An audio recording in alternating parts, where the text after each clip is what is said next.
Hello again. Hey, it's Mark with Mark's Minerals. How's it going today? Back here carving fire agate again. I know it's all the rage. It's actually grown so much in popularity. When I first started trying to figure out fire agate or find out information, there was one site. It was Fire Agate Fans on Facebook, and it had fewer than 70 followers. Now it's got well over 7,000. And then now there's another 15 or 20 subgroups with fire agate. So it's really grown in popularity. I'm excited to help push that forward. I'm excited to help teach people and get people started.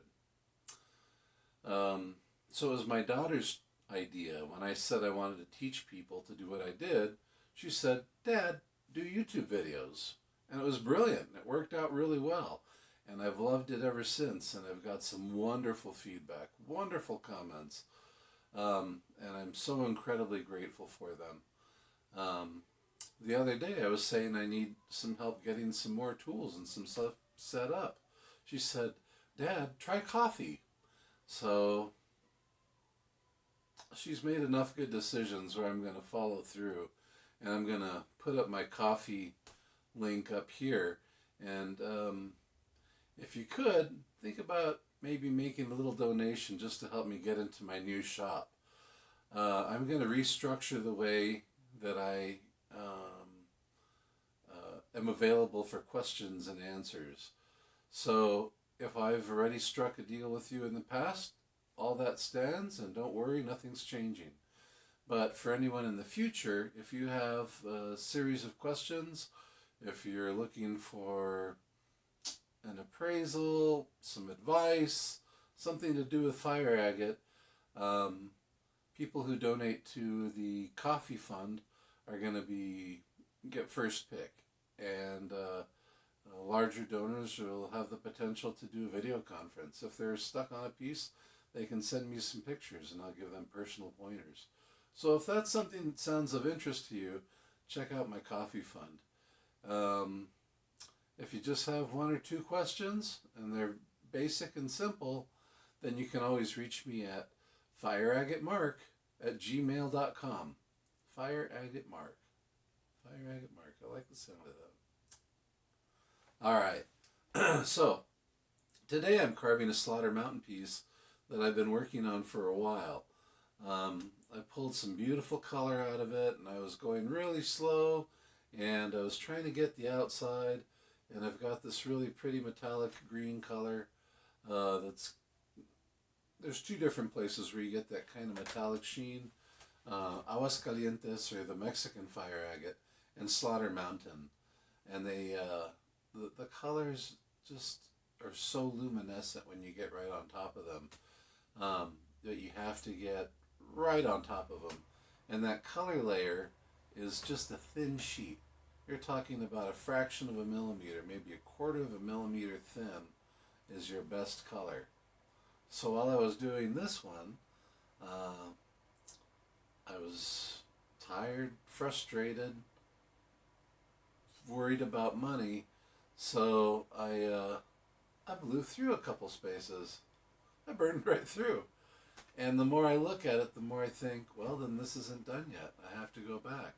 If it takes me another 2 weeks to finish, that's what it takes for me to finish it correctly, because that's what the stone deserves. So you're going to get to see the stone, how I've come to that decision, and how I'm going to start attacking it to take it back to where I need to. That's what we're going to do. That's where we're going. Thanks again for watching. If you haven't yet, please like and please subscribe. It's hugely helpful, and I will be putting out more content. If you're here to like and subscribe, then I know that people out there, they want more information, so I've got to put it out. I'm going to try to make accessible some parcels of rough fire agate. I'm thinking mid to choice grade, and I might even throw in a window or a piece of high grade, depending on what the price range is, between $100 and $300 a package, whichever. But I'm going to try to custom make some. put together some smaller ones, maybe the $50 price range, for beginners that just want to figure out if it's for them or not.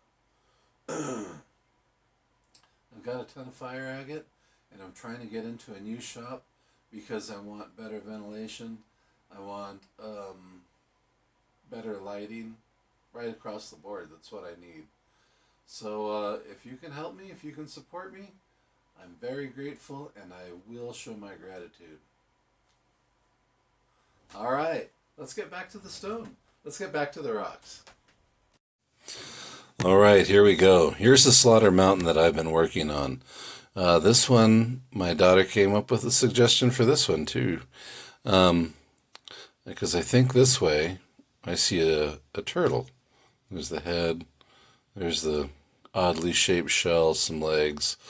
So, turtle or the tortoise, besides this little Eye of Sauron in there.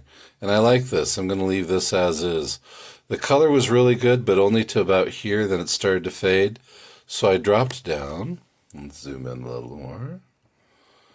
And I started coming to this really pretty green, but right in here, it broke through. So there's this green to blue, there's really pretty bubbles, a breakthrough, and let's see, it's positional at this point. So we've got some more green, it's still positional, but I see this layer here is extremely strong. So I only have to go down about a 0.5 millimeter all throughout here, all the way across, because this is consistent. So this will stay the same. I'll drop down a 0.5 millimeter to this layer, then polish through.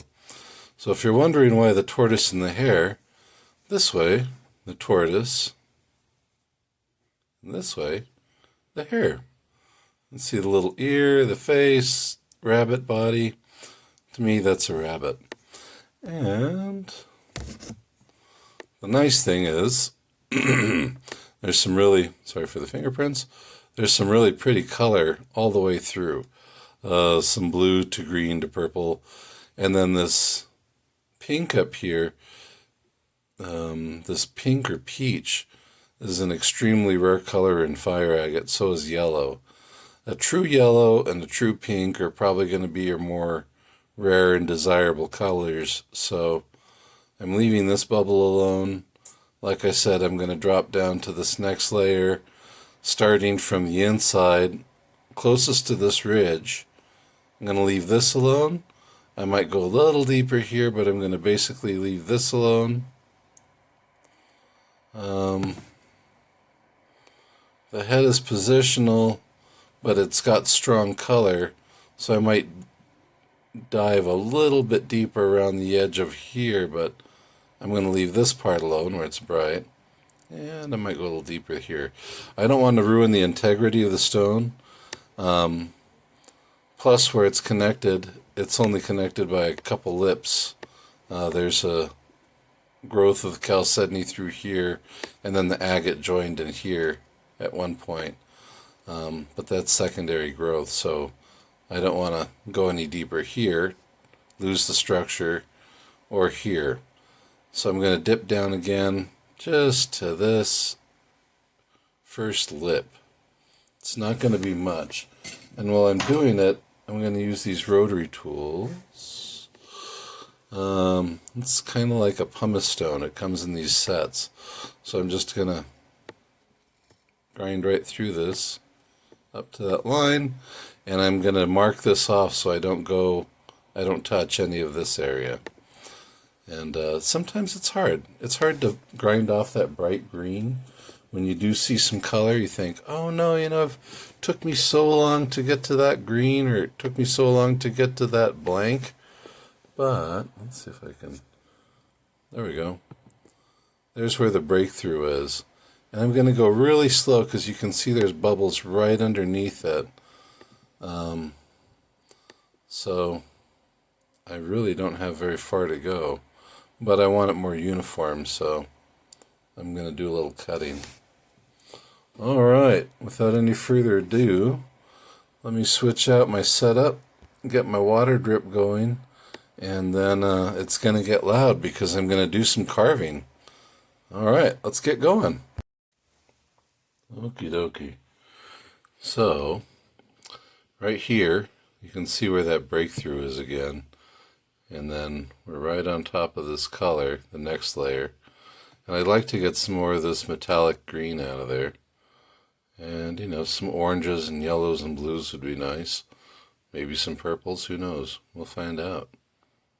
But I know it's a stronger layer. And I can see where, with magnification, you can see where the lips are. And I'll be using some pretty close magnification.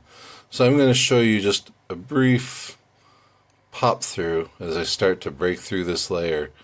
And you know, I'm thinking bird in the hand is worth two in the bush. You know, Mark, just stop cutting here, because what if it goes to brown? But it's some high grade. It's got high grade colors on the back, on the sides. Got these peaches and these pinks. Gosh, the more I look at it under this light, the harder it is to make this kind of make this leap. But I'm going to do her. So, I've got a really coarse inverted cone bit, because the inverted cone is going to allow me to come right across here just to take off, half millimeter or so at the most. And then I'm going to use this fine grit, let's see, it's like a medium grit, 250, 300, 350, just to come across the outline. And then try to leave everything else alone, just down through here, here, and here. So I'm going to do the bulk of my shaping with these two, and then after that I'll come in with some much finer, like 1.6 millimeter. There's the difference.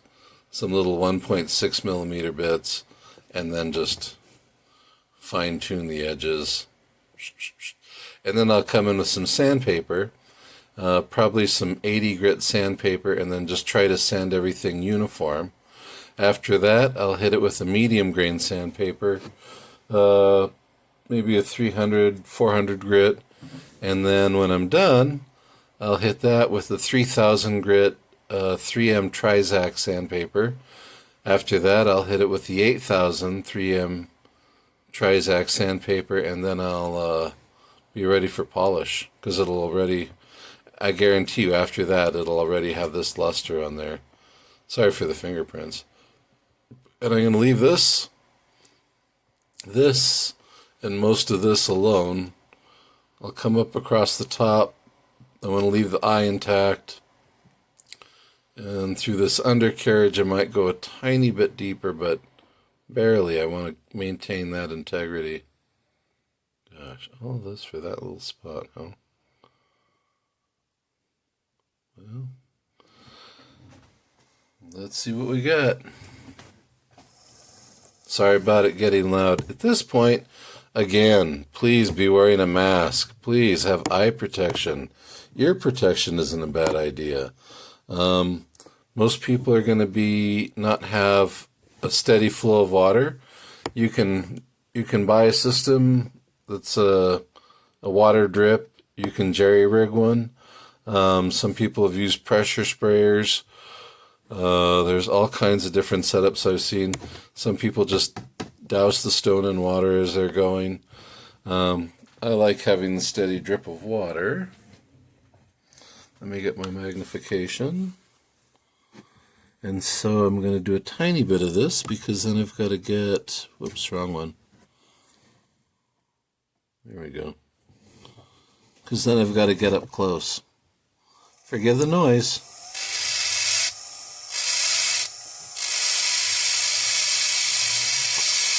I'm using about a half ounce of pressure, and I'm probably going about 4,000 to 5,000 RPM right now.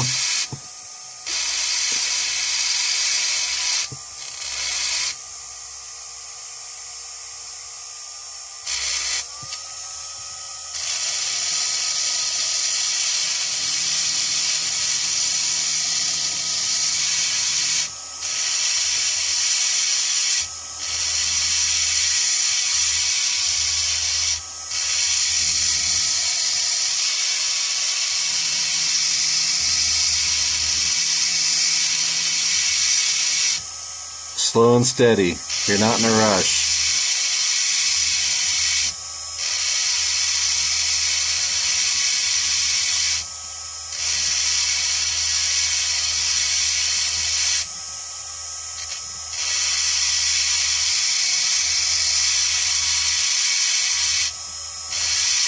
There you go.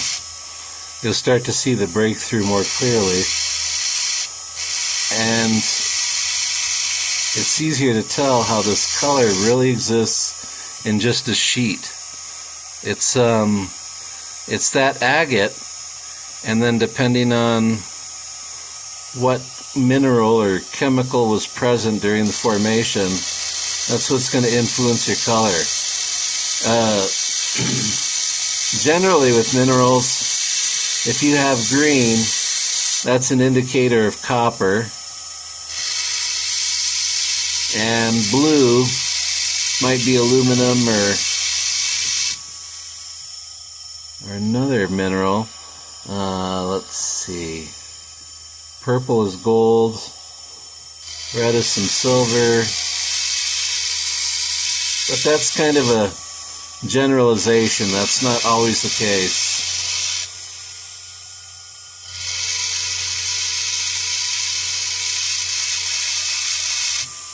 I don't want to rest my tool in one area too long. I don't want to burn through again. I'm just trying to lift that one sheet so that I have a base to work to. So that's what I'm going to continue doing. See how let's see if we can zoom in. Yep. Oh, it looks like there might be some purple right there too. Let's see if, there we go. My hand was in the way. So, this layer here is what I'm going for. So with the fine tools, I'm going to continue coming around here. I'm going to come around here, up to this edge, break through there. Try to clean up the back here. And I'm going to take her to this level. But up here, that'll be up here because it's the shape of a mountain. It's in bubbles. You have to follow that formation. And you can see how it's deposited here from the angle. You get this flat sheet. But, you know, when you get a little round bubble of chalcedony on the top, the way it magnifies it makes it look round. So that's an illusion. But that's what I'm going for because I see a really pretty green. Some more yellow, some more orange, some more red. And maybe like a tinge of purple in there. So really this was just a short one because the rest of this, that's purple. The rest of this is going to be up close work, so I'm going to have to do this under magnification really close. And I can't worry to see if the stone is on being centered or not. So, this has turned out to be a good gamble so far. I'm going to get a little purple, it seems like. And I'm just going to go painfully slow all the way around. As soon as I've peeled that sheet of green and orange up to this line, we'll take it down to this next one super slow. Pardon me. And for this, I'll show you what I'm going to use. You can use Nova Points. There's the Nova Points by Diamond Pacific. Those are nice. I put in rubberized abrasive 3.5 millimeter into the search engine for eBay, and I got these kind of rubberized bits from China. Yellow's coarse, blue is medium, green is fine. It's like a 25 pack. I think it was like $10 or so. It wasn't very expensive. So I usually will come in with the, let's see, let me find that one. Bear with me, sorry. Here, I'll start with the wheel once it's all uniform. And I'll start to just, you can see the abrasives in this thing. See, it's almost like a pumice stone.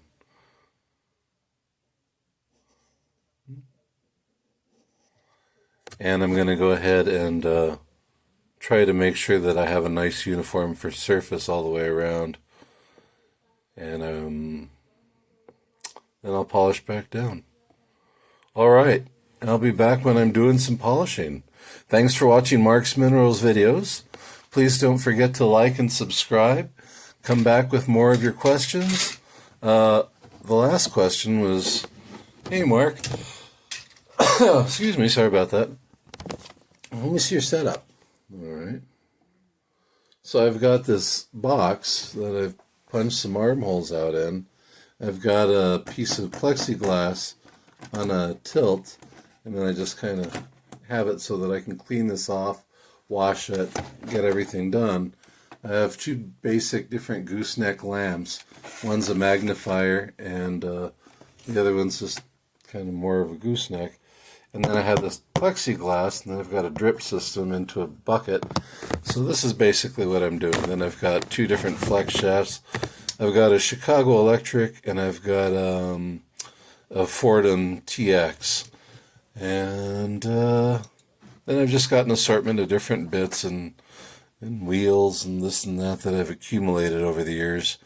Don't be in a rush to get a bunch of stuff or spend a bunch of money. You can do this on the cheap. As a matter of fact, it's more fun when you teach yourself how to do it for almost no money.